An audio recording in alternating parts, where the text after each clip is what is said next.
Good morning to all. Nationalism in India के जो बचे हुए प्रश्न हैं उसको आज हम लोग समझेंगे और फिर आज मैप वर्क भी देखेंगे इस चैप्टर से रिलेटेड। इस चैप्टर से रिलेटेड जो मैप वर्क है उसको भी हम लोग देखेंगे।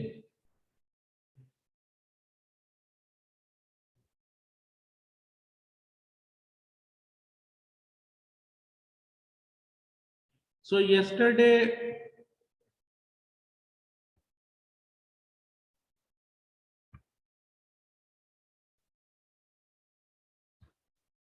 we did question number 10.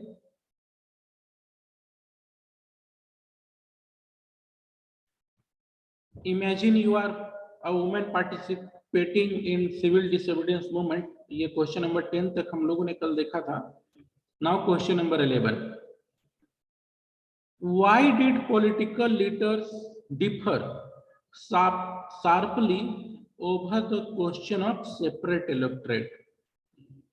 Chapter में सेपरेट इलेक्टोरेट का जिक्र एक जगह है। सेकेंड राउंड टेबल कॉन्फ्रेंस जो हुई लंदन में, गांधी जी बीच में ही उसे छोड़कर वापस हिंदुस्तान आ गए, क्योंकि उस कॉन्फ्रेंस में सेपरेट इलेक्टोरेट का डिमांड उठ रहा था। B.R. अम्बेडकर ने भी दलितों के लिए सेपरेट इलेक्टोरेट की डिमांड की, और जो अंग्रेजी प्रशासन थी वह तो बैठी हुई थी कि इस तरह से कुछ विभाजनकारी काम वह करे जिससे उसकी सत्ता हिंदुस्तान में कुछ और समय तक चले। सेपरेट इलेक्टोरेट से रिलेटेड प्रश्न है कि पॉलिटिकल लीडर्स जो थे उस समय के, वे उनमें मतभेद क्यों था सेपरेट इलेक्टोरेट को लेकर। तो कांग्रेस पार्टी के लीडर्स और महात्मा गांधी का यह सोच था कि सेपरेट इलेक्टोरेट से जो यूनिटी बनाने का प्रयास हो रहा है उसमें दिक्कत आएगी, और यह अंग्रेजों की चाल है अपनी सत्ता को बचाए रखने का। B.R. अम्बेडकर सेपरेट इलेक्टोरेट के पक्ष में थे, दलितों के लिए वे डिमांड कर रहे थे। उन्होंने दलित समाज को डिप्रेस्ड क्लास एसोसिएशन के अंतर्गत इकट्ठा किया, और उनका सेपरेट इलेक्टोरेट को लेकर यह मानना था कि सेपरेट इलेक्टोरेट अगर दलितों को मिलता है तो इससे उनका पॉलिटिकल एम्पावरमेंट होगा, and through political empowerment different other equality and facilities can also be achieved. ये B.R. अम्बेडकर की सोच थी। एक तीसरा पक्ष जो प्रमुख था वह मुस्लिम समाज को रिप्रेजेंट कर रहा था, और वह था उस समय मुस्लिम लीग। मोहम्मद अली जिन्ना विशेष रूप से नेता के रूप में उस पार्टी से उभरते हैं। तो मोहम्मद अली जिन्ना का यह तर्क था कि हिंदुस्तान में धर्म के आधार पर मुस्लिम हिंदुओं से कम संख्या में है, इसलिए उनको सेपरेट इलेक्टोरेट चाहिए जिससे मुस्लिम उस एरिया के वे तय कर सकें कि कौन उनको रिप्रेजेंट करेगा। तो इस तरह से इन लीडर्स की सोच थी और उनकी सोच उनकी प्राथमिकता के अनुसार सेपरेट इलेक्टोरेट को लेकर के उनके सोच में डिफरेंसेस था। ये मोटा मोटी बात हुई, अंदर बहुत सारी बातें। अब तुम लोग स्टैंडर्ड 10 में हो, 5 मार्क्स क्वेश्चन मैक्सिमम है, तो इतना आंसर काफी है। अब स्टैंडर्ड 11 12 में जाओगे, 10 मार्क्स का अगर यही प्रश्न होगा तो कुछ और बातें वहां होंगी, विस्तार में लिखना होगा। या ग्रेजुएशन में चले जाओगे तो हो सकता है 20 मार्क्स का भी एक प्रश्न होता है, तो उसमें तो पूरा एकदम ऐसे लिखना होता है। तो for you people these points are enough, even the question will be of 5 marks. अगर प्रश्न 5 मार्क्स का भी होता है, इतना लिखना काफी है। अब कुछ छोटे छोटे प्रश्न हैं। Which party in province of Madras did not boycott the council election? Council election का बाइकआउट किसने नहीं किया मद्रास वाले एरिया में? तो वह थी जस्टिस पार्टी। चौरी चौरा में क्या हुआ सभी जानते हैं। 22 पुलिसमैन वे अपने आप को पुलिस स्टेशन में बंद कर लेते हैं। जब शुरुआत में होता है कि प्रदर्शनकारी थे, सत्याग्रही थे, वे प्रदर्शन कर रहे थे, नॉन कॉपरेशन मूवमेंट का हिस्सा था वह प्रदर्शन। पुलिस अपनी क्रूरता दिखाती है, लाठीचार्ज होता है, गोली चल जाती है, कुछ लोग मारे जाते हैं। तो भीड़ जो है वो उग्र हो जाती है और फिर भीड़ पीछा करने लगती है पुलिस वालों का, और पुलिस वाले अपने आप को पुलिस स्टेशन में बंद कर लेते हैं, थाने में बंद कर लेते हैं। उनको लगता है कि हम सुरक्षित हो गए, लेकिन भीड़ काफी गुस्साई हुई थी। उसमें से कुछ लोगों ने थाने को आग लगा दिया और उस आगजनी में 22 पुलिस वाले जलकर मर गए। यह घटना चौरी चौरा की थी। When did Simon commission arrive in India? Simon commission India कब आया? ठीक है, उसको बाइकआउट क्यों किया गया? साइमन कमीशन 1928 में इंडिया आया। उसका बाइकआउट इसलिए किया गया क्योंकि उसमें कोई भारतीय सदस्य नहीं था। सॉल्ट टैक्स, ठीक, जब गांधी जी ने 11 पॉइंट्स चुना डिमांड के रूप में इरविन के सामने रखने के लिए, तो उसमें सॉल्ट टैक्स भी था। इसको लेकर चर्चा हम लोग कर चुके हैं। उन्होंने सॉल्ट टैक्स को इसलिए चुना क्योंकि सॉल्ट एक ऐसा आइटम है, फूड आइटम, जो अमीर गरीब सभी समान रूप से यूज करते हैं। तो गांधी जी को लगा कि ये जो सॉल्ट टैक्स का मुद्दा है वह सबको यूनाइट करेगा, इसलिए उन्होंने सॉल्ट टैक्स का इशू रेज किया। What was the view of Mahatma Gandhi about salt tax? Mahatma Gandhi का क्या व्यू था सॉल्ट टैक्स को लेकर के और गवर्नमेंट की मोनोपोली को लेकर? तो महात्मा गांधी ने कहा कि ये ब्रिटिश शासन का सबसे अत्याचारी दमनकारी फेस को यह कानून सामने लेकर के आता है कि अंग्रेजी शासन कितना दमनकारी है, कि वह एक कॉमन आइटम गरीबों का द्वारा यूज किया जाने वाला, जो गरीबों के भोजन में महत्वपूर्ण है। अब गरीब है वो माड़ भात बनाया नमक के साथ खा लेता है, या रोटी बनाया नमक के साथ खा लिया। तो एक वैसा कॉमन फूड आइटम पर भी अंग्रेज टैक्स लगा रहे थे, मोनोपोली स्टैब्लिश कर रहे थे, कौन बनाएगा। By which march the civil disobedience movement started? Civil disobedience movement start हुआ दांडी मार्च के साथ। दांडी मार्च की शुरुआत सिविल डिसोबीडियंस मूवमेंट की शुरुआत थी, और नमक बनाना गांधी जी का दांडी पहुंच करके वह सिविल डिसोबीडियंस मूवमेंट से ही जुड़ा हुआ कार्य था, मूवमेंट का हिस्सा था। नॉन कॉपरेशन और सिविल डिसोबीडियंस मूवमेंट के बीच में फर्क। Non cooperation civil disobedience movement के बीच का फर्क। नॉन कॉपरेशन मूवमेंट जनवरी 1921 में शुरू हुआ। सिविल डिसोबीडियंस मूवमेंट 1930s के बैकग्राउंड में शुरू हुआ। नॉन कॉपरेशन मूवमेंट छोटे एरिया में सीमित था। It was limited in a less area in comparison to civil disobedience movement.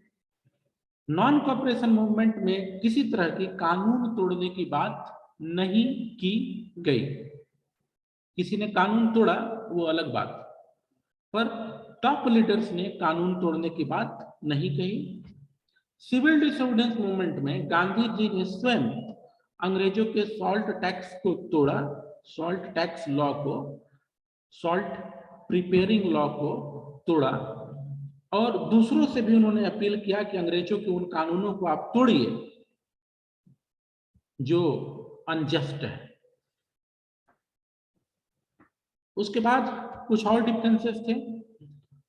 Non cooperation movement में मुस्लिम समाज की वैसी भागीदारी, सॉरी, सिविल डिसोबीडियंस मूवमेंट में मुस्लिम समाज की वैसी भागीदारी नहीं रही जैसा नॉन कॉपरेशन मूवमेंट के समय था, क्योंकि नॉन कॉपरेशन मूवमेंट के समय खिलाफत आंदोलन भी चलाया जा रहा था। लेकिन गांधी जी जब नॉन कॉपरेशन मूवमेंट वापस लेते हैं तो वे खिलाफत कमेटी के साथ कोई चर्चा नहीं करते हैं, स्वतः डिसीजन ले लेते हैं कि अब आंदोलन को खत्म करना चाहिए। तो मुस्लिम समाज में एक नाराजगी थी।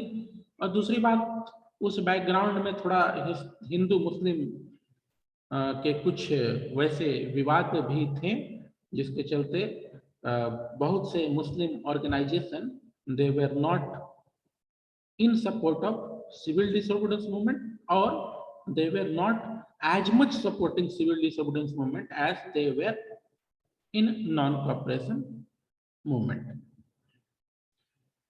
तो ये बातें रही। रिजल्ट हुआ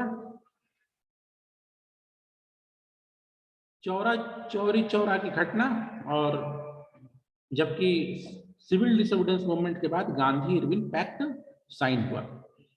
सिविल डिसोबीडियंस मूवमेंट के दौरान हम लोगों ने पहले प्रश्न में देखा, इससे पहले वाले कल के प्रश्न में, सिविल डिसोबीडियंस मूवमेंट के दौरान करीब 1 लाख लोग, ये रिकॉर्ड पर है, अनरिकॉर्डेड शायद ये संख्या 10 गुनी होगी, तो 1 लाख लोग ऑन रिकॉर्ड वे जेलों के अंदर बंद थे।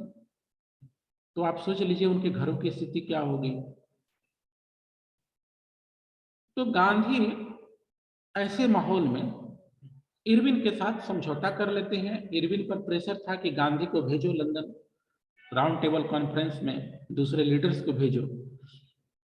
तो गांधी जी सहमति देते हैं कि ठीक है, मैं राउंड टेबल कॉन्फ्रेंस में हिस्सा लेने लंदन जाऊंगा। इरविन बोलता है कि वह पॉलिटिकल प्रिजनर्स को छोड़ देगा। तो यह जो समझौता हुआ यह कहलाया गांधी इरविन पैक्ट। यह 1931 में हुआ। एक प्रश्न है कि वर्कर्स के जो डिमांड्स हैं उसको कांग्रेस ने, वो रिलुक्टेंट था, कांग्रेस उतना इच्छित नहीं थी उनके प्रोग्राम्स को शामिल करने का। इसका एक बड़ा कारण था क्योंकि जो वर्कर्स के डिमांड थे वे कहीं ना कहीं इंडस्ट्रियलिस्ट के नुकसान देने वाले थे। इंडस्ट्रियलिस्ट, अब देखो जैसे वर्कर होता है, एक वर्कर को क्या चाहिए? वेजेस अच्छा चाहिए, वेजेस में एक समय पर इन्हांसमेंट चाहिए, अच्छा वर्किंग फैसिलिटी चाहिए, कानून चाहिए, फर्म लॉ उनके वर्क से जुड़ा हुआ, पेड वेजेस चाहिए। और ये डिमांड अगर इंडस्ट्रियलिस्ट पूरा करते हैं तो निश्चित तौर से उनको प्रॉफिट में शेयर आपको थोड़ा ज्यादा देना पड़ेगा वर्कर्स को। तो ये थोड़ा इंडस्ट्रियलिस्ट और वर्कर के बीच की बात रही, और कांग्रेस पार्टी इसको इग्नोर करती हुई चली क्योंकि वे इंडस्ट्रियलिस्ट का सपोर्ट नहीं खोना चाहते थे। और अफसोस की बात है कि ये हर समय होता है, जब देश स्वतंत्र हो, जब देश स्वतंत्र हो, डेमोक्रेसी हो, ठीक है, या डेमोक्रेसी नहीं हो, डेमोक्रेसी में भी चुनाव होते हैं, चुनाव में पैसों की जरूरत होती है। तो पॉलिटिकल पार्टियां जो हैं, चाहे वो इंडिया की हो चाहे अमेरिका की हो, वे इंडस्ट्रियलिस्ट को अक्सर सपोर्ट करते हुए दिखती है। वह सरकार चाहे मेरी हो या फिर आपकी हो, यह चीज आप देखोगे। तो जो बिजनेसमैन है वो हर समय पावर में रहता है, क्योंकि पैसे की जरूरत सबको है। तो खैर कांग्रेस पार्टी जो है वर्कर्स के डिमांड को इग्नोर की। How did people belonging to different community, ये प्रश्न है कि डिफरेंट कम्युनिटी के लोग हिंदुस्तान की बात करें तो यहाँ विविधता है।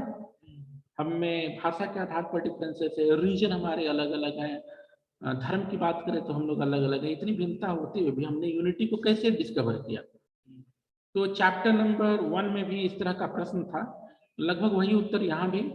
हम लोग ने कैसे डिस्कवर किया? जैसे हम लोगों ने आंदोलन के दौरान भारत माता की इमेज को अपनाया, इसके जरिए हम इकट्ठे हैं। बंकिम चंद्र चट्टोपाध्याय ने वंदे मातरम सॉन्ग लिखा, मदरलैंड का गुणगान करते हुए। स्वदेशी मूवमेंट के दौरान 3 रंग का झंडा अवनिंद्रनाथ टैगोर ने भारत माता का इमेज बनाया, और इसी दौरान आपको एक ट्राई कलर फ्लैग भी आता है। बाद में चल करके गांधी जी भी एक झंडा लेकर के आते हैं जिसका नाम होता है स्वराज फ्लैग। जो इंडियन फोक लोर थे, माने जो लोक संगीत था, जो किसी एरिया का गाना हो, गीत हो, उसके जरिए भी नेशनलिज्म को इनकरेज किया गया। फिर वैसे सिंबल्स और आइकॉन्स फ्रेंच रिवॉल्यूशन के संदर्भ में चैप्टर 1 में बताया गया, झंडा अपनाया गया, जो शहीद हो रहे थे उनको देश के नाम पे शहीद हुआ बताया जा रहा था, मार्शलिस्ट। तो उसी तरह से इंडिया में भी वो चीजें हो रही थी। बहुत से सिंबल्स राष्ट्र के प्रतीक के रूप में आए, उसमें झंडा तो था ही, लीडर्स भी बहुत सारे लोग राष्ट्र के प्रतीक बनते गए। तो इस तरह से हिंदुस्तान में यूनिटी को डिस्कवर किया गया, डिफरेंसेस होने के बावजूद भी। Now moving to next question.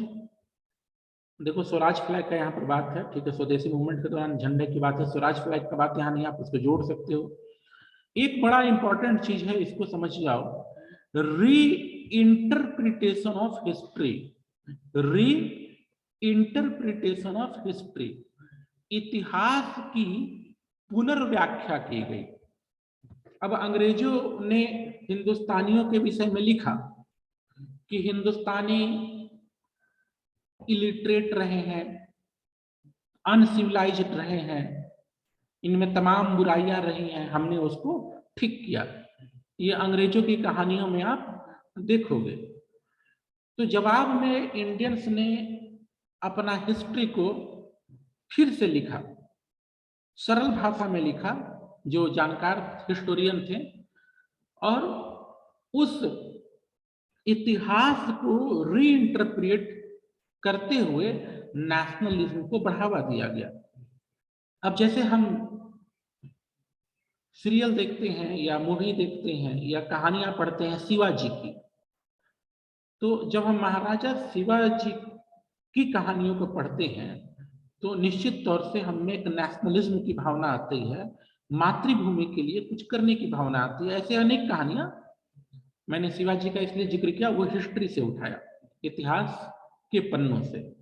तो ऐसी तमाम कहानियों को आपको रीइंटरप्रेट किया गया और साथ में अतीत के गौरव को भी बताया गया। अब यूरोप में क्रिश्चियनिटी है, ब्रिटिशर्स जो थे वे क्रिश्चियन धर्म को फॉलो करने वाले। अगर क्रिश्चियनिटी की बात देखें तो जीसस क्राइस्ट से शुरू होता है मामला, जबकि हिंदुस्तान में बहुसंख्यक हिंदू थे, हिंदू हैं। तो अगर हिंदुइज्म को देखें तो इसका तो कोई और छोर नहीं है, कब शुरू हुआ ये इसकी व्याख्या कहीं होगी तो होगी, लेकिन वो सर्वमान्य नहीं है। हम तो सीधा जाते हैं कि कोई ब्रह्मा की उत्पत्ति हुई, ओम की उत्पत्ति हुई, अलग अलग कहानियां हैं। अगर इन कहानियों को छोड़ भी दिया जाए तो रामायण देख लो कितनी पुरानी, कोई कहानी त्रेता युग की है, तो कुछ कहानियां द्वापर युग की हैं, युग ही अलग, तो बड़ा पुरानी प्राचीन। तो उन बातों को भी सामने हिस्टोरियन ने रखा कि ये अंग्रेज बोल रहे हैं कि हम लोग इलिटरेट हैं, जबकि हम तो बहुत पहले से काफी विकसित सभ्यता रहे हैं। आगे चलते हैं। स्वराज। स्वराज एक शब्द आंदोलन के दौरान खूब चला, लोगों में भावना रही कि हिंदुस्तान में स्वराज होना चाहिए, हमारा अपना शासन होना चाहिए, अंग्रेज को यहाँ से चला जाना चाहिए। इसको अलग अलग लोगों ने अलग अलग तरीके से देखा। यहाँ प्लांटेशन वर्कर्स के लिए पूछा जा रहा है। प्लांटेशन वर्कर्स ने स्वराज को लेकर यह समझा कि अंग्रेज चले जाएंगे, स्वराज आएगा, उन्हें अपने गांव में ही जमीन मिल जाएगा, वे वहां खेती करेंगे, वे वहां जी लेंगे, उन्हें स्वतंत्रता होगी कहीं आने जाने की। तो इस तरह से प्लांटेशन वर्कर ने स्वराज के अर्थ को समझा। और जब नॉन कॉपरेशन मूवमेंट शुरू हुआ तो अनेकों वर्कर्स प्लांटेशन एरिया छोड़ करके अपने गांव की ओर निकल गए, लेकिन वे गांव पहुंच नहीं पाए क्योंकि हर जगह स्ट्राइक था, बसें नहीं चल रही थी, ट्रेन नहीं चल रहा था, स्टीमर्स नहीं चल रहे थे। तो अंत में हुआ कि प्लांटेशन ऑनर के गार्ड और पुलिस वाले उनको पकड़ करके वापस ले गए, कईयों को पनिशमेंट दिया गया। अलूरी सीताराम राजू का जिक्र पहले भी प्रश्नों में किए हैं, एक बार फिर करते हैं। अलूरी सीताराम राजू ये ट्राइबल लीडर थे, ट्राइबल लीडर, और ये गांधी जी से बहुत प्रभावित थे। खादी पहनने के लिए लोगों अपने आदिवासी भाई बहनों को बोलते थे कि खादी का यूज करो, ड्रिंक नहीं करो। लेकिन भारत स्वतंत्र कैसे होगा, इसको लेकर के गांधी जी से उनके विचार मैच नहीं करते थे, इसलिए वे स्वराज के लिए गोरिल्ला वारफेयर यूज करते थे। Gorilla warfare. Question number 24, last में चलते चलते मैप वर्क का जिक्र करूंगा और फिर बोलूंगा संडे टेस्ट आने वाला है। संडे टेस्ट का हो सकता है इस बार फॉर्मेट चेंज हो, लेकिन आप उसको करना जरूर। जितना भी प्रश्न आए, एक ही क्वेश्चन आपको आए, 2 आए, लेकिन उसको अटेम्प्ट जरूर करना और अपने रिस्पांस को सबमिट करना नहीं भूलना। Question number 24, non cooperation movement शहरों में कैसे अनफोल्ड हुआ, कैसे आगे बढ़ा।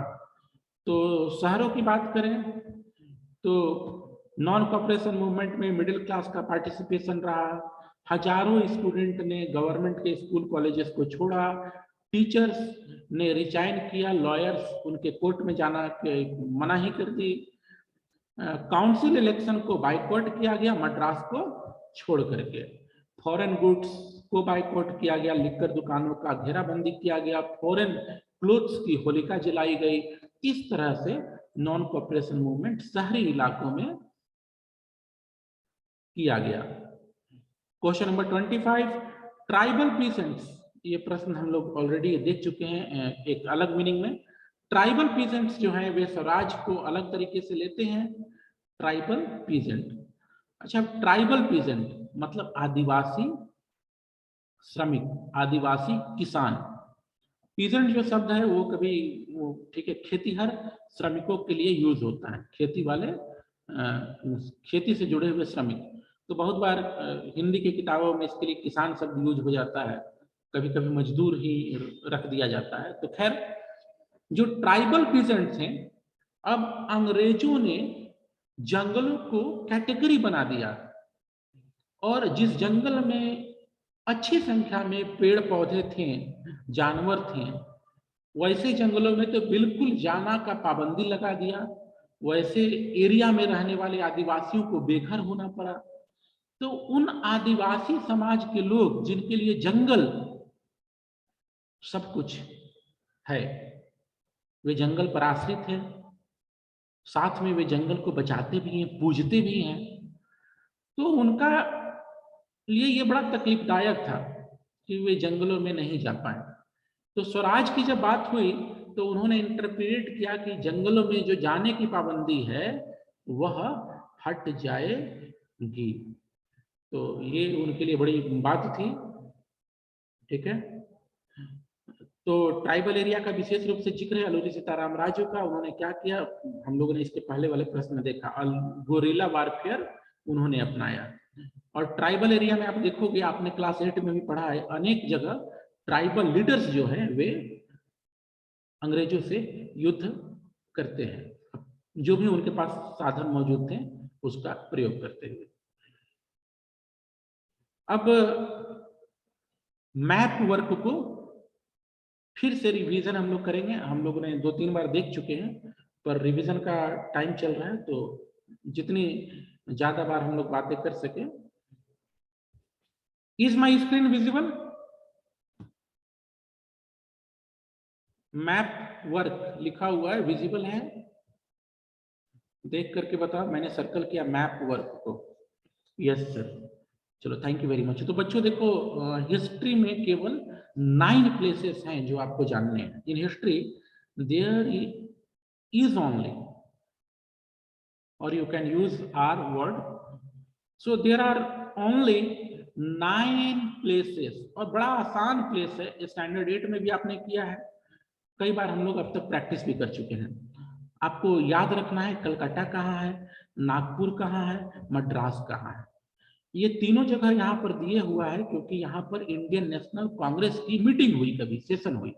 कलकत्ता में सितंबर 1920 में हुई, याद रखना। नागपुर में दिसंबर 1920। और यह चीज याद रखना कि इसी दिसंबर 1920 नागपुर सेशन में नॉन कॉपरेशन मूवमेंट के प्रोग्राम को कांग्रेस पार्टी ने अपनाया। 1927 में कांग्रेस की मीटिंग मद्रास में हुई। उसके बाद 6 ऐसे प्लेसेस हैं जो स्वतंत्रता, जो हमारा संग्राम था अंग्रेजों के विरुद्ध, वहां कुछ न कुछ घटनाओं से, कुछ न कुछ आंदोलन से जुड़े बातों से जुड़ा हुआ। जैसे चंपारण में इंडिगो प्लांटर्स का आंदोलन चल रहा था, इंडिगो प्लांटर्स, वैसे किसान जिनसे नील की खेती करवाई जा रही थी। खेड़ा में किसान सत्याग्रह कर रहे थे। क्यों कर रहे थे? To get relaxation in revenue, क्योंकि उनका क्रॉप फेल हो गया था और वे रेवेन्यू देने की स्थिति में नहीं थे। तो वे चाहते थे कि जो उनका रेवेन्यू है, लैंड रेवेन्यू, उसमें कुछ उनको रिलैक्सेशन दिया जाए। अहमदाबाद, अब अहमदाबाद में क्या हो रहा था?